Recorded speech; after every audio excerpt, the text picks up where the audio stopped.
All right, well, welcome to another episode of Traveling Through History. We're really glad you're here this week. We're here to talk about another one of the revolutionaries, and that is Samuel Adams. Last week, we talked about Patrick Henry, who was the revolutionary and agitator from Virginia. And today, we'll talk about Samuel Adams, who was really the agitator, the organizer, the revolutionary, the radical from Massachusetts. And in some ways, he was doing it earlier than Patrick Henry. Patrick Henry was actually taking a lot of his inspiration from what Samuel Adams and his Sons of Liberty were doing up in Massachusetts in 74 and earlier. So we'll talk a little bit about him today and give you a real sense for how important he was to the revolution. He was a second cousin of John Adams, so he came from a political family, a family that was plugged into the important families of Massachusetts. He understood Boston. He knew everyone in Boston. He was connected into the court system and the political system and the business networks. He really understood the people on the ground and the people on the streets. He came to be very good at organizing. That was his skill and his special talent.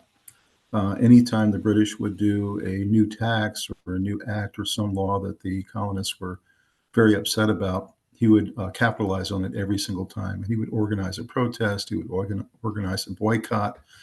He would find a way to really be a thorn in the side of the British who were trying to control Boston and the surrounding areas.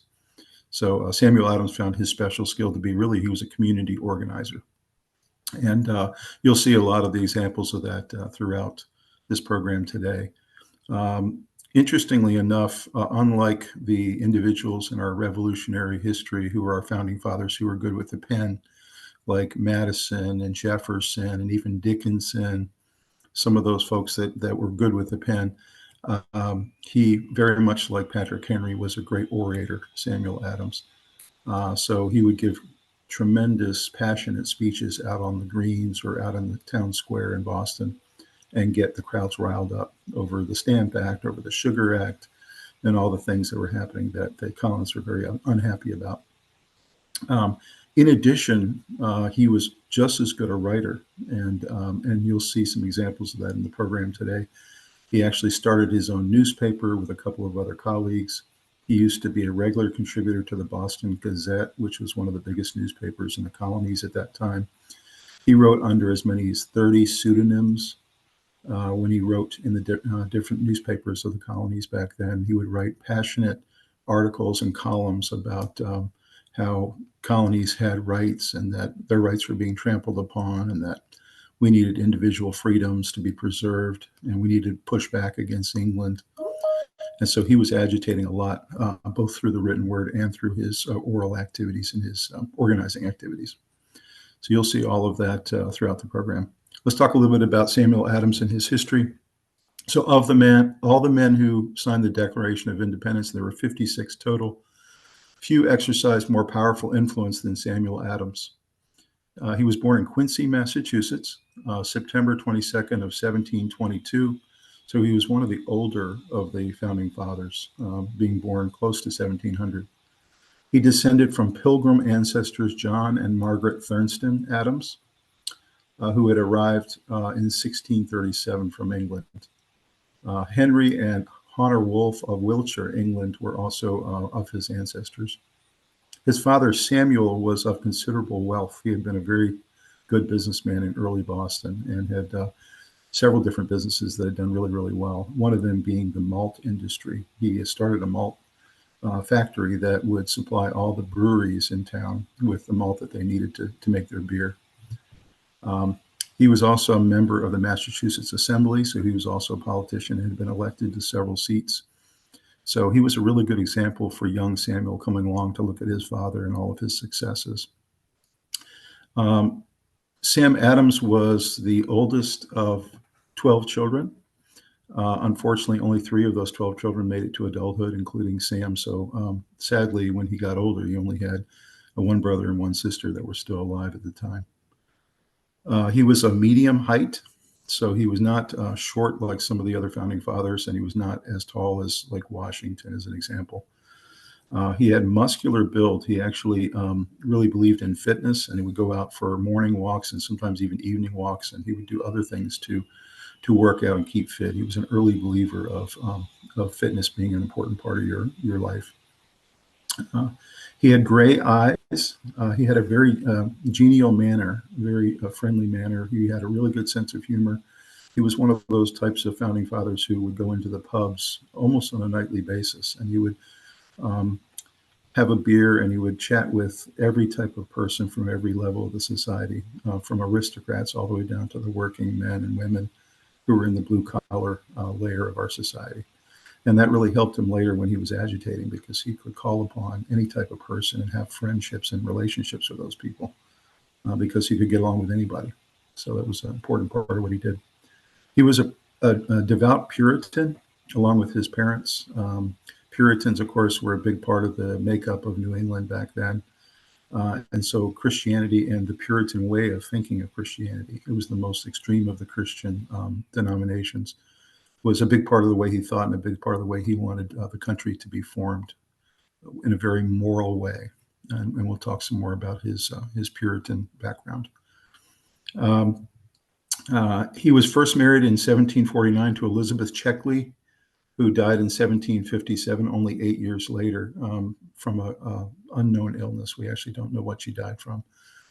But he did have a son and a daughter. He had 2 children, both of whom lived till adulthood. So that was good. And then both of them actually ended up having kids. So he did have grandchildren later in life. He did end up marrying a second woman, Elizabeth Wells, in 1764, and she became the stepmother to his already 2 kids that he had, helped him raise those 2 kids to adulthood. In 1736, he began his time at Harvard University. He ended up getting an undergraduate degree in 1740. He started there at 14 years old, which was actually very common back then to start very early in college. Got his undergraduate degree and then stayed at Harvard for another 3 years and got his master's degree as well. So he finished his master's degree in 1743. He actually wrote his thesis, which was whether it be lawful to resist the supreme magistrate if the Commonwealth cannot be otherwise preserved. And in his thesis, his master's thesis, he actually talked a lot about the colony's rights, the colonists' rights, how our individual freedoms were being trampled by England, taxation without representation. He was talking a lot about the different things that were the beefs that we were having as colonists against England. So it was his first testing ground as a revolutionary and as a radical in writing what he did in his master's thesis. Apparently, it's a very interesting read. If you can read the entire thing, I'd highly recommend it. It's actually out there online if you want to take a look. After graduation, he began to study law, and he did that throughout the next 3 years. In addition to studying law, he became a merchant. And he apprenticed with a local merchant for a short time. Found out he wasn't very good in business, but he continued to try to do different types of businesses along the way and was not successful initially. On the death of his parents in 1749, he inherited a really fine home of theirs, and he inherited the malt house that his dad had founded. And although he hadn't been good in business, he had not been good in his accounting pursuits and other things in private industry. He did take a crack at running the malt house for a while, and he hired a pretty good management team. However, he only ran that malt house for 4 years before it went bankrupt. And the reason being is he spent so much time agitating and writing articles for local papers and organizing boycotts against the British that he often wasn't at the malt house running the business. And so it really suffered over those 4 years. And eventually he ended up having to close the doors and actually went back to the practice of law for his living. What he found through that whole process was that his real talents and his real genius was in politics and was in organizing. And so although he failed in his first couple of businesses that he tried, that was his way to get to eventually where he needed to be, which was politics and organizing the revolution. From his earliest years, he had been writing extensively about the different taxes that were coming down from the British. First, it was the sugar tax, then it was the Stamp Act. Then he had other acts that he protested against, like the Townshend Acts. And we'll go through all those in detail later in the program. But These are all really good opportunities for him to stoke the divisions and stoke the people that were very upset by this in the colonies, especially in Massachusetts and the surrounding areas. He understood Boston, he understood the heartbeat of the city, and he understood how he could tap it when he really needed to create divisions and create situations where the colonists could capitalize. He became a key founding member of the Sons of Liberty. Sons of Liberty were a group that would get together, organize, talk politics, talk ways to push back against the British, talk ways to boycott their products, and other types of ways that they were going to resist the British from the colonialist perspective. Also, they would get together and talk about what they were going to write about that week. Since the Boston Gazette was a weekly newspaper, they wanted to make sure they had a weekly submission they put in that was anti-British. So that was a very important part of what the Sons of Liberty were doing, other than just their regular organizing activities. In 1770, the Boston Massacre became the first bloodshed between British and the colonies.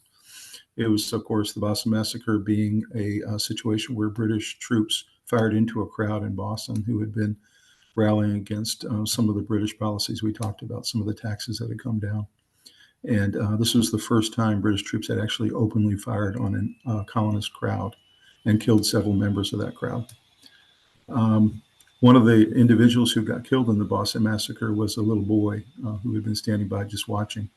And it created a tremendous backlash against the British, both in Boston and went like wildfire throughout the colonies. There was a tremendous backlash against the British, and a lot of people started joining up with local groups that were similar to Sons of Liberty because of it. In addition, after that happened, of course, we had the Boston Tea Party. Sam Adams and his Sons of Liberty were the primary organizers and planners of the Boston Tea Party. Sam Adams himself did not actually participate in the Boston Tea Party, but he was the mastermind behind it. It was his idea. And the group of individuals who carried it out dressed up as Indians or Native Americans and went and carried out that activity by taking all of those loads of tea and dumping them into the bay, ruining what today would be millions of dollars of tea at the time. And it was not only a protest against England in terms of the taxes, but it was also a protest that they had given the East India Company all of the rights to import and export tea for the colonies, which they viewed as a monopoly and a way to continue to squeeze more dollars out of the colonies. So that was a huge act, obviously, that Sam Adams pulled off with his other planners, and was a huge shot across the bow for the British. They realized at that time that they were in a war with the colonies and they weren't quite sure how to handle it. And on the colony side, it was the time when the militias started really drilling and getting ready for action. They knew that war was coming, and of course that ended up leading to Lexington and Concord, which were the shots heard around the world. That was really the true beginning of the Revolutionary War, were those two skirmishes at Lexington and Concord. Ironically, the British were actually coming to arrest Sam Adams and John Hancock and several other resistors. And the militia had formed on Lexington and Concord to fight the British who were bringing troops to prevent the arrest of Sam Adams and his cohorts. So very interestingly, he was kind of the target of that activity for the British. So that's a little bit about Sam Adams and his background. You can see he was one of the real key and critical revolutionaries, agitators, organizers. He was kind of the tip of the spear for our revolution. He was the original person who was putting all these activities together and truly pushing back against the British. He had the skill and the oration and the writing ability, and he had the bravery to stand up to them. And you can see many in the colonies throughout the 13 colonies took a lot of inspiration from him. And we'll talk some more later about his after the revolution activities as well.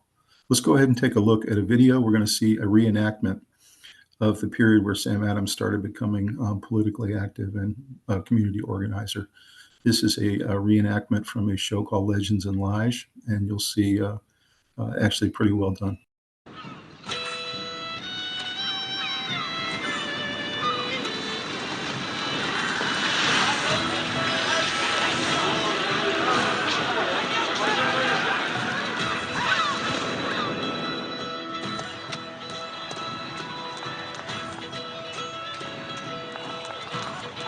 Our Liberty boys are gonna give the Tories hell. That's him! The King's collector himself! Get him! Get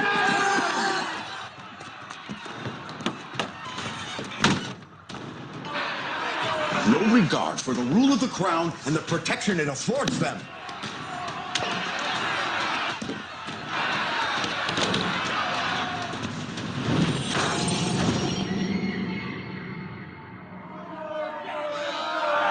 I will blow a lane through this mob.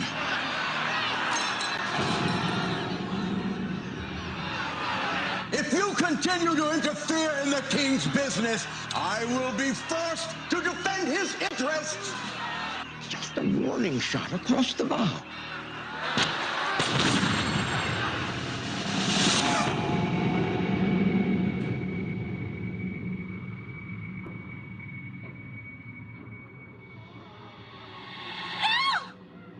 Somebody help! It's one of our Liberty boys. Dr. Warren! Please, somebody help! Someone get Dr. Warren!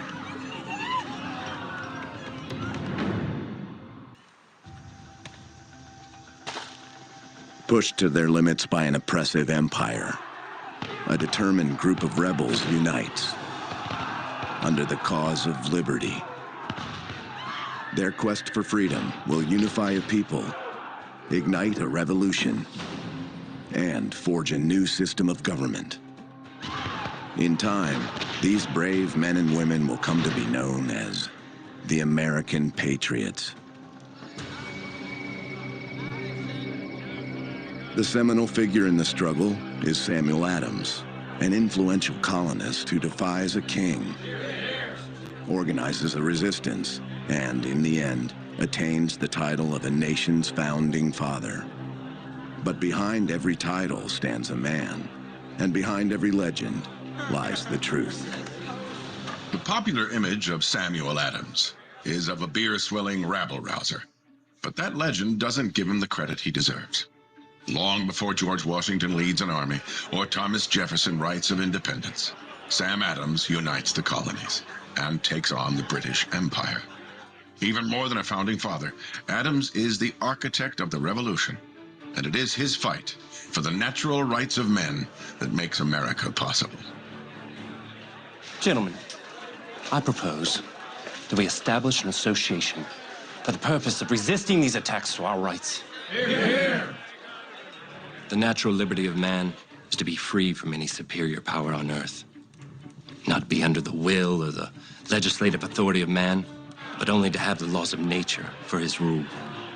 Along with Hancock and his cousin John, Sam's inner circle includes silversmith and master organizer Paul Revere, and an often overlooked hero, Dr. Joseph Warren. And defending those same rights as British citizens against the tyranny of the crown, by force, if necessary. By force? Is there some Patriot army that you're keeping from us, Dr. Warren? Outside in the streets, the city celebrates Guy Fawkes Day. Guy Fawkes Day goes back to when Guy Fawkes planned to blow up the English Parliament and the King in session in Westminster Abbey. The plot was foiled, and every year on the anniversary, it would be a grand celebration in the streets. In Boston, Guy Fawkes Day becomes more than a party. It's the annual manifestation of the anger of an oppressed people. Those with little hope, and even less respect from their faraway rulers. Rid the streets of them, boys. Let's open their ruddy noggins.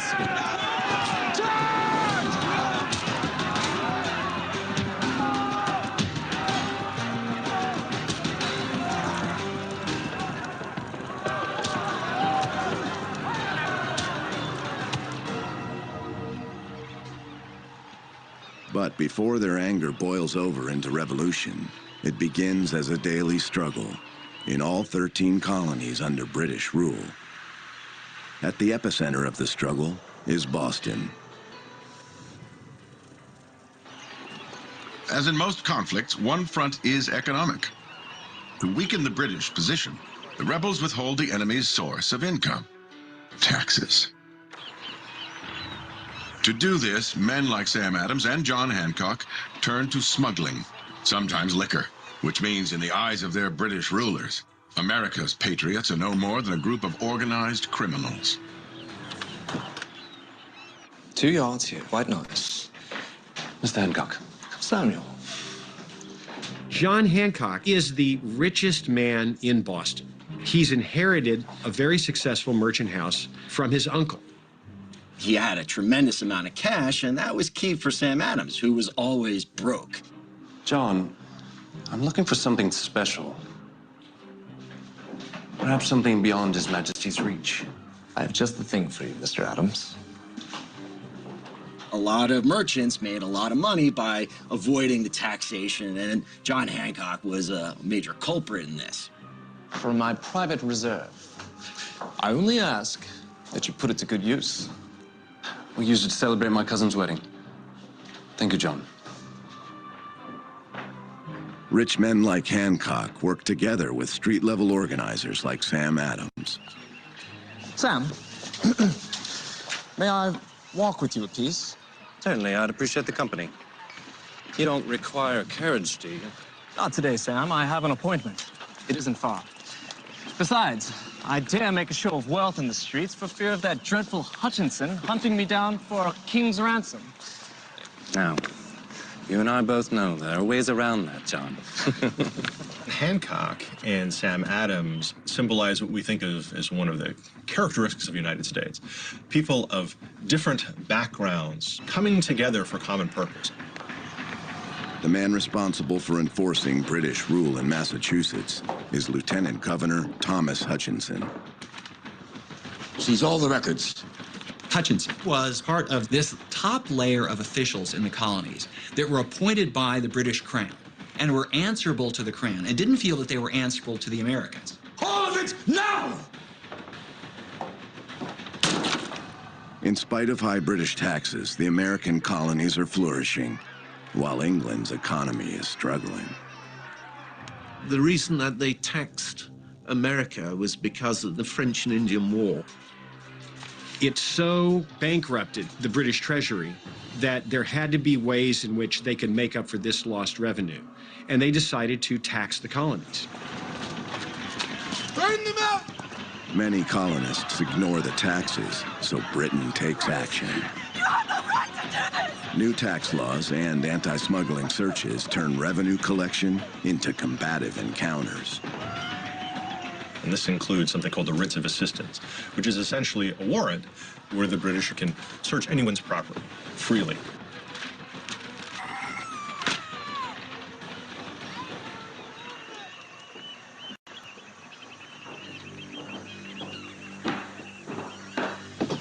Lieutenant Governor, what brings you down from Fleet Street? Mr. Hutchinson, this is against the law. The law, sir, has changed. Stay out of my way, Adams. Along with harsh laws allowing search and seizure, England retaliates with the Stamp Act, a broad tax targeting every American colonist. The Stamp Act required that all official correspondence, from newspapers to documentation, even playing cards, had to be produced on paper that bore an official stamp, purchased from a customs agent. Even though it isn't described as a tax, is of course a tax. And this leads to opposition. I now pronounce you man and wife. You may kiss the bride.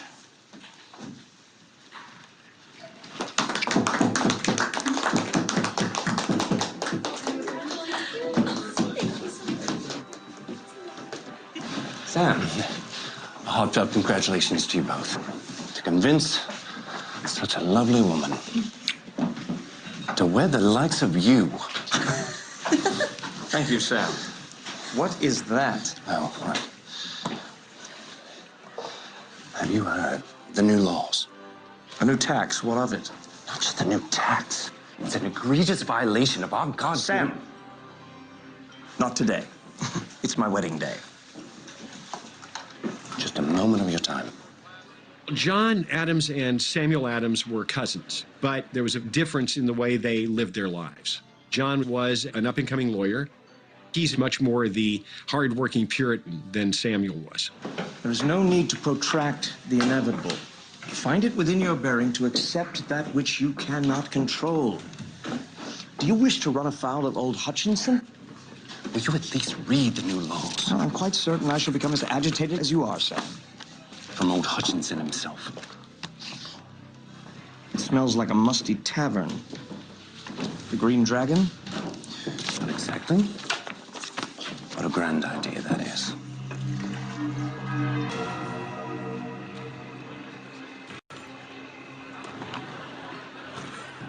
When most people think of the Founding Fathers, they envision wig-wearing politicians debating on the floor of some legislative body. First American patriots did their organizing in a bar, a tavern in Boston called the Green Dragon. It is here that their fight begins, not yet for independence, but for equal treatment as the British citizens they believe they are.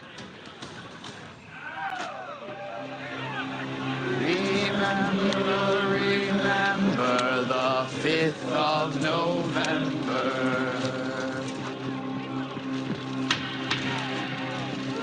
The gunpowder treason and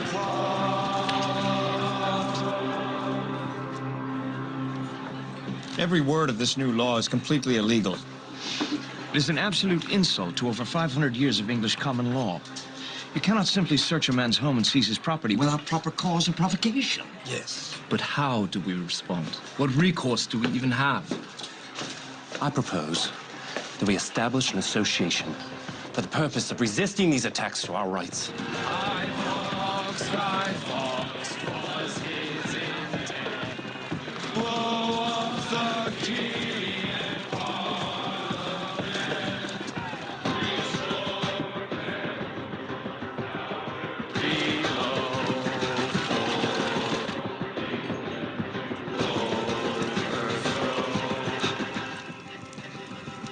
Rid the streets of them, boys.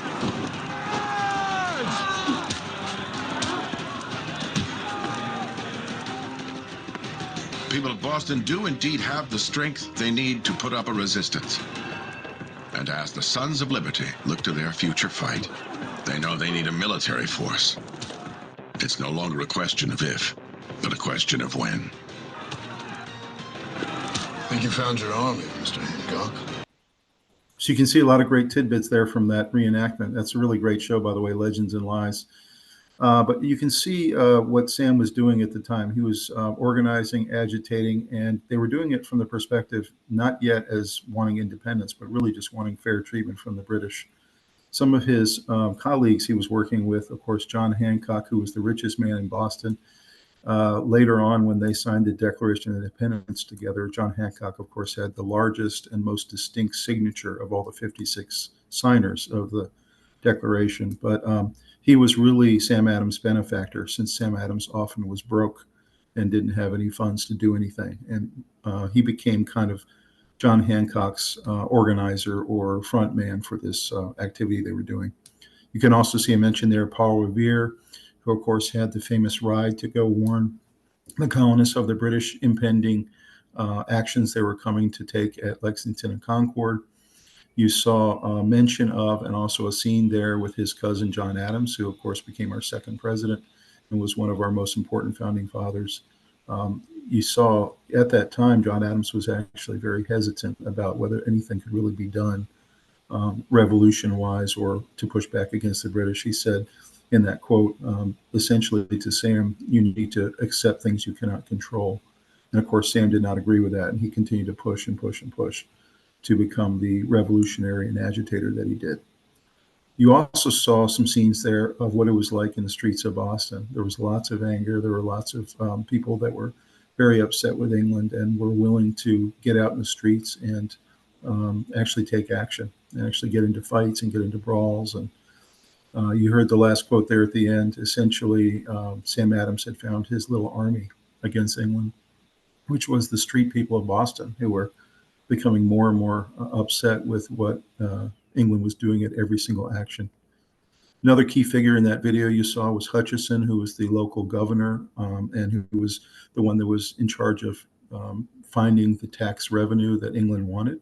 And so they started doing something completely illegal, even in British law, which was search and seizures of people's property without their permission or without a warrant. And so this problem that we had with England continued to escalate and escalate due to overhanded actions that the English were doing, as you saw. It's a really interesting video there. Hope you enjoyed that, and lots of good images there of what it was like for Sam Adams, who was the frontline agitator of the revolution. And really, he was, like I said earlier, the tip of the spear of this whole action. So let's go ahead and take a look at the 25 little-known facts about Sam Adams, and we'll talk about these as we go. So number one, John Adams was his cousin. He came from a very prominent family. The Klan was very politically active family in Boston. John Adams obviously became the second president of the United States. He was also our first vice president.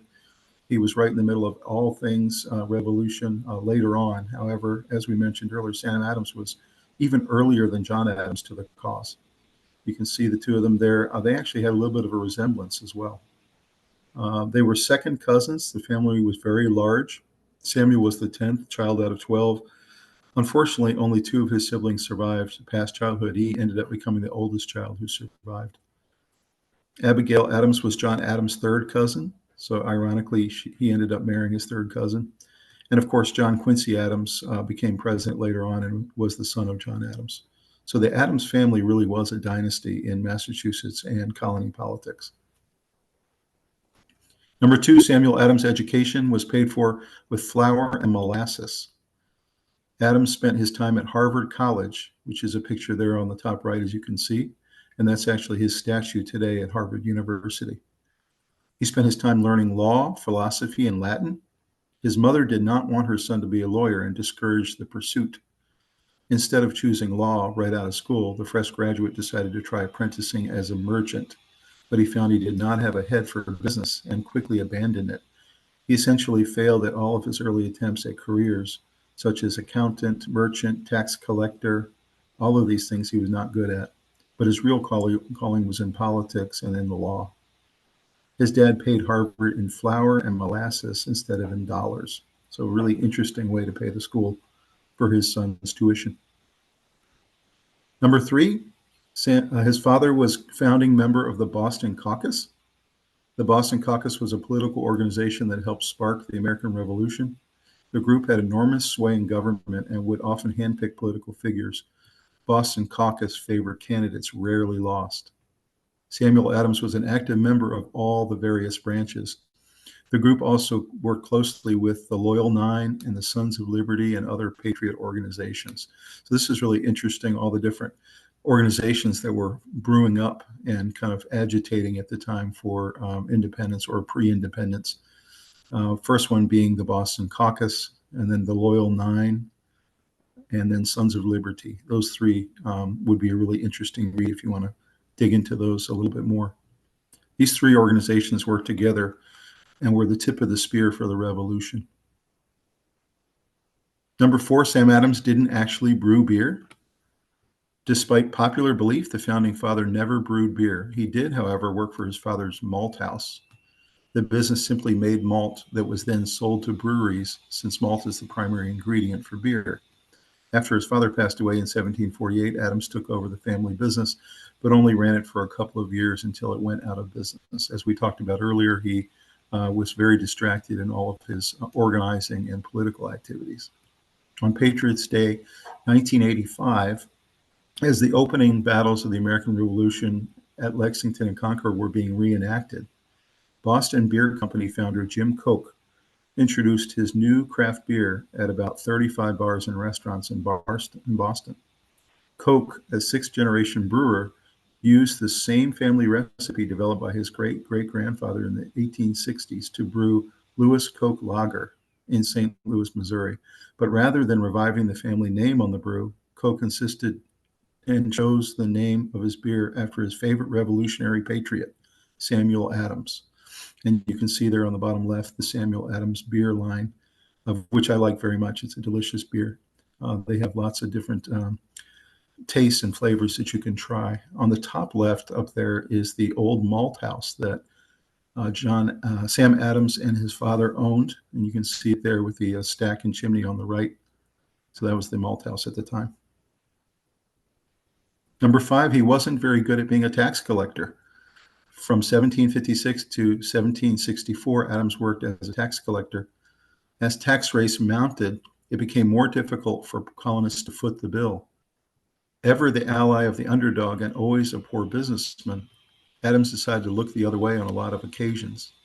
By not collecting debts, Adams earned the undying affection of his taxpayers, even when the government ran out of money. Political opponents tried to use the deficit as a means to discredit Adams. He was sued by the city of Boston's British mayor, and eventually his friends ended up paying off the majority of the shortfall, while a town meeting cleared away the rest. So he had such good connections and such good friends in Boston and was so beloved that they ended up assuming his debt and paying it off to the city.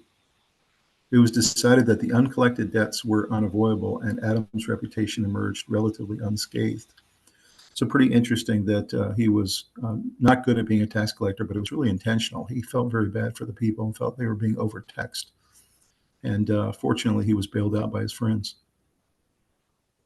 Number 6, Adams was not great at sticking to a budget. And you can see some examples of what the dollar bills looked like back then. Pretty interesting. His financial struggles weren't limited to his professional life as a tax collector and a malt house operator.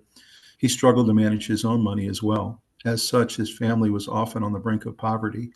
Thankfully, his second wife, Elizabeth Wells, was resilient and found creative ways to keep the home comfortable with a low income. In 1765, he was forced to file bankruptcy, but did have a comeback after that. So ironically, he ended up kind of getting a little bit of wealth going after 1765. There were a number of different revenue streams that he found, but for the most part, most of his life, he was broke. Number 7, he started his own newspaper in Boston. You see a picture of it there in the top right, which is the Independent Chronicle. And it was, some people called it the Independent Advertiser. His friend started this newspaper, Independent Advertiser, in 1748. The publication consisted of anonymous essays written about colonial politics. Adams' own writing was heavily influenced by John Locke and argued for reform in government.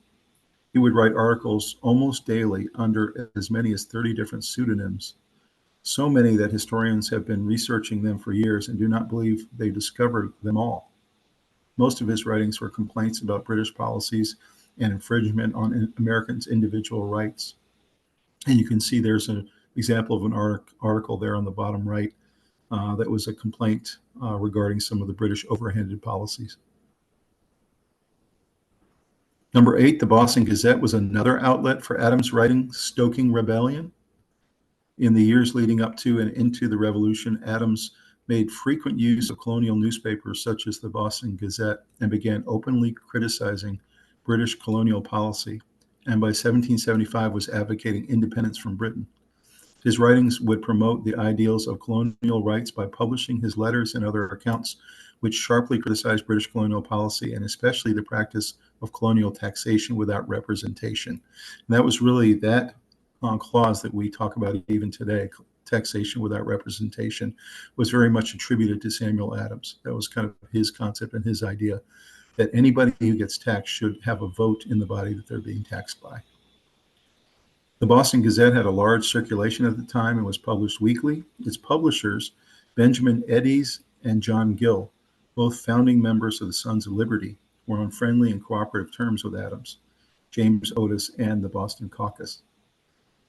In his writings in the Boston Gazette, Adams often wrote under a variety of assumed names, and in some instances, his letters were completely unsigned. So you can see he was always trying to make sure he didn't totally give out who he was that was writing these articles. It was pretty dangerous to do so. Number 9, Samuel Adams was called the Father of America. Although he usually wasn't the leader at the top of the chain of command, Adams was often chosen to be rebellious colonist spokesperson. He was not very attractive and had a weak voice, but was said to move audiences by sheer intelligence and passion. His oratory style was legendary. Only Patrick Henry is known more for his oratory style in the colonies. After the Boston Tea Party, the city celebrated him as a hero. Jefferson called him truly the man of the revolution. He was much more comfortable as the behind-the-scenes operator and organizer. So although he had this great oratory ability, and although he was great with the pen in writing these articles, really his favorite thing to do was to be behind the scenes, organizing, planning, making sure we had boycotts, making sure we had things like the Boston Tea Party going on. He was really kind of the behind-the-scenes guy. Number 10, the grave of Samuel Adams is viewed more than any other American patriot. You see there the tomb on the right. This has more to do with geography rather than popularity. The simple metal disc marking his resting place is smack in the middle of Boston's granary burying ground. You can peer through the fence to see it. Since the graveyard is in such a central location in Boston, one of our largest cities, you can view the grave without leaving the curb. Many tourists see it as a walk by as they explore Boston. So pretty interesting. He gets the most views of his gravesite than anybody, purely because he's right in the center of Boston. Number 11, Samuel Adams was a leading member of the Sons of Liberty. Adams had been a leading organizer of resistance in Massachusetts in the 60s and the 70s through bodies like Sons of Liberty, penning impassioned pamphlets and delivering stirring speeches denouncing British tyranny. His passion riled up and agitated crowds for freedom. He was a master of political theater and manipulating crowds into righteous fury against perceived oppression. Samuel Adams' key associates in most operations were Paul Revere and John Hancock. You see a picture there of Paul Revere on his famous ride at the top there. And then the pamphlet logo that they would use often for Sons of Liberty, which was the join or die logo that you should recognize. That was a snake that had all the 13 colonies there identified. Number 12, Samuel Adams' ability to organize for freedom didn't translate to ability to govern. And this is definitely true often, where the individuals who organize, who revolutionize, then try to govern and kind of fall apart. And that was definitely the case with Adams. His fiery language and protest strategies that served him so well in the rebellious times before 1776 were ill-suited for political leadership in a regular government framework. Once the more methodical work of establishing governments and laws and institutions and stable state finances required, Adams showed himself to be out of his depth. As governor of Massachusetts from 1793 to 1797, Adams was simply not an effective administrator. Petty squabbles and indecisiveness characterized his tenure. The economic stability of the state worsened under his leadership. He quarreled with the state legislature and his own party in counterproductive ways. The man who had preached liberty as an ideal proved lacking in pragmatism and prudence when it came to actual governance. And this is definitely true even today. I mean, our best governors and our best managers often are not the ones who would agitate up front, but they're the ones who are good at running an organization. He planned the Boston Tea Party and opposed intolerable acts. This is number 13. The passage by Parliament of the Tea Act in 1773, which granted East India Company a monopoly on tea sales in the colonies, gave Adams ample opportunity to exercise his remarkable talents to rabble, rouse, and organize. Although he did not participate directly in the Boston Tea Party, he was one of its planners. He recruited 50 men himself, and his brainchild was to have them dress as American Indians. He was again a leading figure in the opposition of Massachusetts to the execution of the intolerable acts passed by the British Parliament in retaliation for dumping of the tea in the Boston Harbor. And as a member of the First Continental Congress for the 13 colonies, he insisted that the delegates take a vigorous stand against Britain. You can see a picture there on the top left of the colonists dressed in the American Indian garb dumping the tea into the bay. And then on the bottom left, the intolerable acts that were passed in response that made things even worse. 14, Adams, master of propaganda and misinformation, both written and oral. Samuel Adams was undoubtedly one of the most gifted propagandists and organizers of resistance during the American colonists' struggle against perceived British tyranny in the 60s and 70s. Through masterfully written speeches, pamphlets, and articles published in Boston newspapers, Adams relentlessly fanned the flames of rebellion. He had a remarkable gift for promoting both righteous indignation against infringements of liberty and a steadfast belief in colonial rights. Adams excelled at coordinating resistance efforts like boycotts and protests through his leadership at the Sons of Liberty, making him among the foremost thorns in the side of the crown. British officials found him a constant irritant with his ability to mobilize action through impassioned words and propaganda through his pseudonyms. And you see some of the pseudonyms he wrote under there on the top right: Candidus, Vindex, Populus, TZ, and Shippen. And there were many others. This is just 5 of the 30 or so that he used. You can see another one there on the bottom right, essay that he wrote that was anti-government. He wrote under the pseudonym Sir Robert Filmer. Number 15, Samuel Adams wanted Puritan values installed in the new nation. Samuel Adams was a devout Puritan throughout his life and believed strongly that Christian piety and moral virtue should be the foundation of the new American society he helped create. He advocated passionately that the young nation should be grounded in biblical values and principles, which put him at odds with founders like Thomas Jefferson, who endorsed a more secular governance. Adams frequently wrote of his desire that New England's Puritan heritage shaped the moral fabric of the emerging nation. He opposed any glut of luxury or corruption of values in the name of liberal Enlightenment thinking. He wanted government and society to punish vice and immorality as Puritan doctrine dictated. And you can see there on the left, the Old South Church in Boston, where Sam Adams and many of his Puritan colleagues would attend.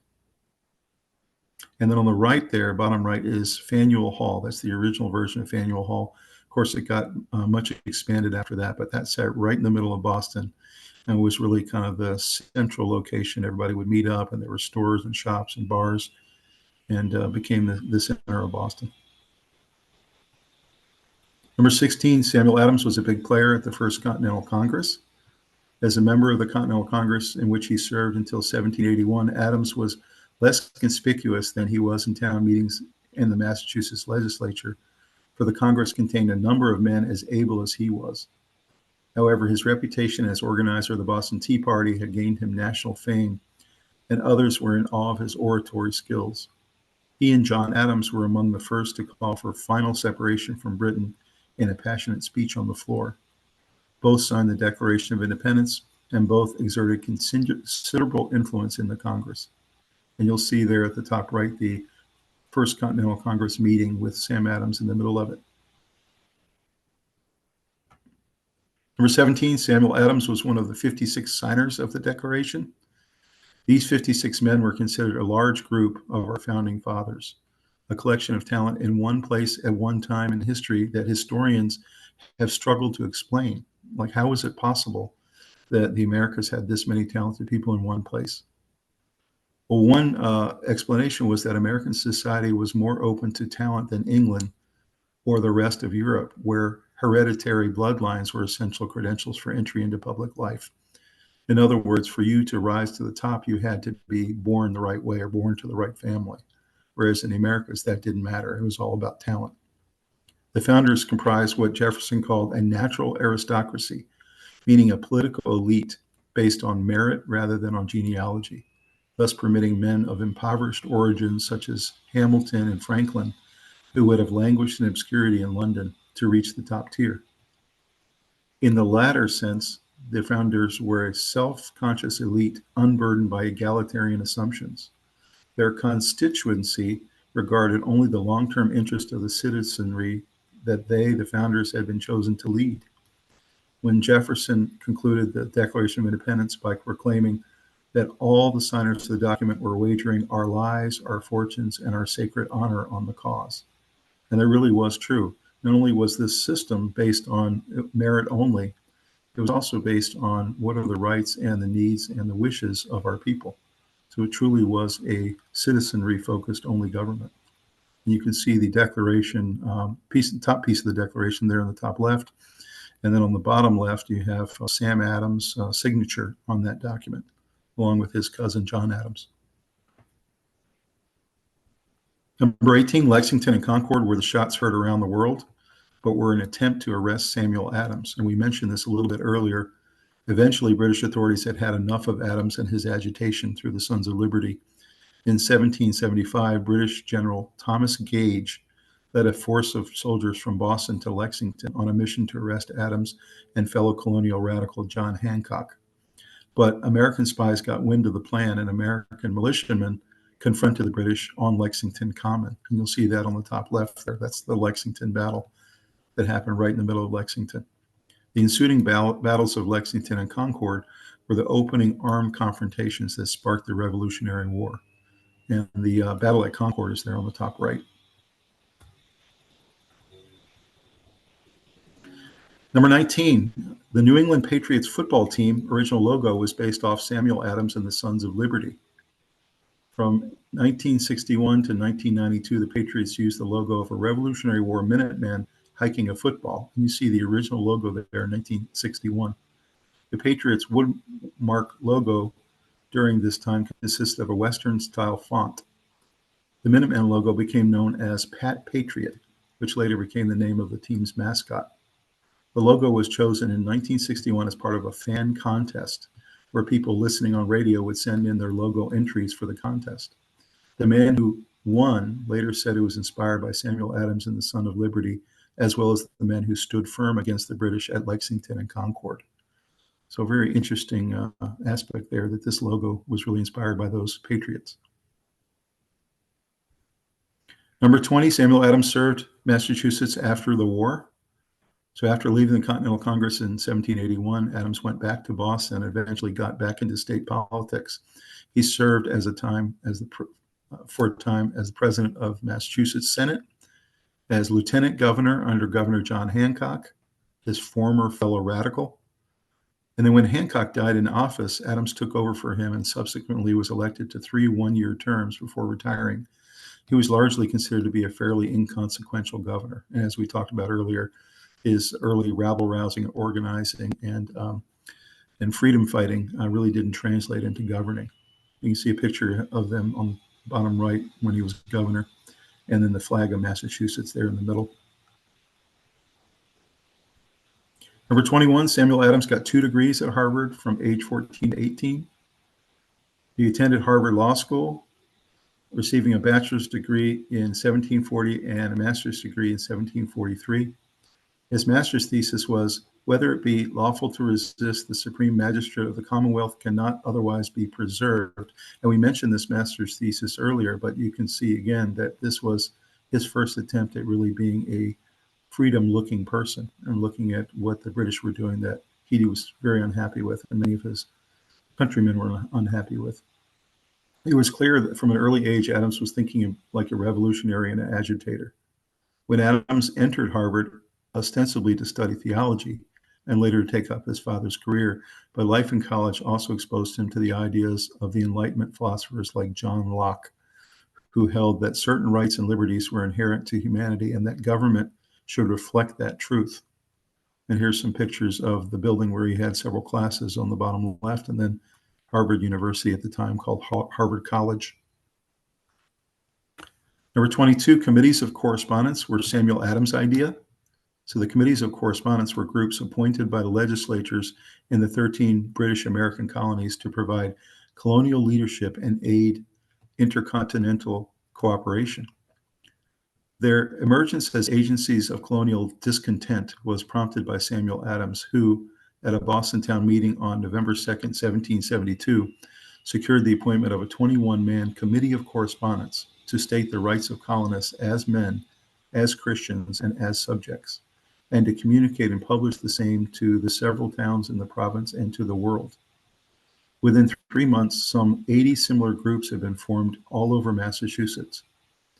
In March 1773, the Virginia House of Burgesses organized legislative standing committees for intercolonial correspondence with Thomas Jefferson and Patrick Henry among the other 11 members. So you can see, and we talked about this in the Patrick Henry episode last week, Virginia was getting a lot of their ideas for revolution and for freedom fighting from Massachusetts and from Sam Adams. By the end of 1773, 8 other American colonies followed Massachusetts and Virginia's example. The committees played a major role in promoting colonial unity and summoning in 1774 the First Continental Congress. And you see there, the First Continental Congress was quite a rabble-rousing activity by all the colonies. 23, it was British actions that Samuel Adams capitalized on to stoke unrest. Sam Adams became enraged when the British Parliament passed the Sugar Act of 1764, the Stamp Act in 1765, and the Townshend Duties in 1767. He believed that since the colonists were not represented in Parliament, that Parliament had no right to tax them. He encouraged economic boycotts of British goods to oppose these acts. Samuel Adams, along with John Hancock, founded the secret society, the Sons of Liberty, in 1765 as a reaction to these acts. They organized this society to help protect colonists' rights against the British government. He called for colonies to not cooperate with the British, which would eventually lead to the British occupying Boston. A famous quote of his was, "It does not take a majority to prevail, but rather an irate, tireless minority, keen on setting brush fires for freedom in the minds of men." And that's really what he and the Sons of Liberty did. See some pictures there on the left of the sugar tax, the Stamp Act, and then the pen that he used to write a lot of his articles. 24, Adams wrote key letter encouraging resistance to the Townshend Acts. We just mentioned the Townshend Act in the last slide. After the repeal of the Stamp Act, Parliament took a different approach to raising revenue, passing the Townshend Acts in 1767, which established new duties on various goods imported into the colonies. Revenues from these duties were to be used to pay for governors and judges who would be independent of colonial control. To enforce compliance with the new laws, the Townshend Acts created a customs agency known as the American Board of Custom Commissioners, which was headquartered in Boston. Adams used the Boston town meeting to organize an economic boycott and call for other towns to do the same. Adams and Otis requested that the House send the petition to the other colonies, along with what became known as the Massachusetts Circular Letter, which became a significant milestone on the road to revolution. The letter, written by Adams himself, called on the colonies to join with Massachusetts in resisting the Townshend Acts, which led to their repeal in 1769. So you'll see a lot of the actions that the British were taking to repeal these laws were largely because of agitators like Adams, who were against all of these acts. And you can see a picture there on the bottom left, one of the taxes on tea that the colonists were upset about. And then, of course, the Townshend Acts on the bottom right that they were very upset about and worked against. 25, Samuel Adams had some great quotes through the years, really inspiring quotes that you'll see here. First one being, "It does not take a majority to prevail, but rather an irate, tireless minority, keen on setting brush fires of freedom in the minds of men." We talked about this one earlier, but I really think it sums up pretty much his philosophy from the very beginning. "Liberty will not long survive the total extinction of morals." This again sums up the way he looked at it. Not only was it all about liberty and freedom for him, but in liberty and freedom, he wanted the society to have morals on top of that. And in his case, Christian morals. "It is in the interest of tyrants to reduce the people to ignorance and vice, for they cannot live in any country where virtue and knowledge prevail." So you can see here another quote he had about how tyrants like the British were much in preference when the citizenry was not aware of what was going on. And he felt like he and the Sons of Liberty and the Boston Caucus and others had the job to make sure that the citizenry was informed of what the British were doing. "All might be free if they valued freedom and if they defended it as they should." So this is a call out to the citizenry that, hey, if you want your freedom, you have to fight for it.